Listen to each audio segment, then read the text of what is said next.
Nani car parking చేసినావా? చేసినా కదన్నా, నువ్వు ఒక్కడిని రాసినవేంది? చిన్నోడేడి వాళ్ళు ఇప్పుడే పానీపూరి బండి కాడ దించవచ్చు. నిన్నటి నుంచి పానీపూరి అని ఏడిస్తే ఇప్పుడే దించి ఇట్లా వస్తాను. ఏంటిదన్నా? చిన్నోని పానీపూరి బండి కాడ దించేసినావా? చిన్నోడిని ఏం చేద్దాన్నా? 5 years. ఏందన్నా 5 years కదా?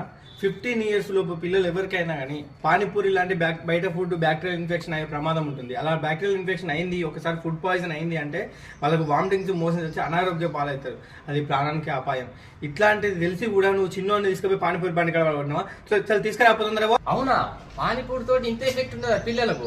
నా పానీపూరితో ఎఫెక్ట్ అని నేను అనట్లేదు. కాకపోతే 15 years లోపు పిల్లలందరికీ కూడా పానీపూరి తినడం వల్ల దాంట్లో ఉన్నటువంటి పులుపు, కారం, మసాలాల వల్ల కొంతవరకు వాళ్ళ డైజెషన్ సిస్టమ్ అనేది దెబ్బతింటుంది. ఇది అందరికీ పడకపోవచ్చు, కానీ ఎవరికో ఒకరికి ఇన్ఫెక్షన్ కావచ్చు కదా. అందుకోసమే నేను ఇది చెప్తున్నా. ఇంకోసారి చిన్నోనికి అట్లాంటి ఫుడ్ మాత్రం పెట్టేయకు. ఒక్కోసారి మన అజాగ్రత్త వల్లనే పిల్లలు అనారోగ్య పాలవుతారు ఫ్రెండ్స్.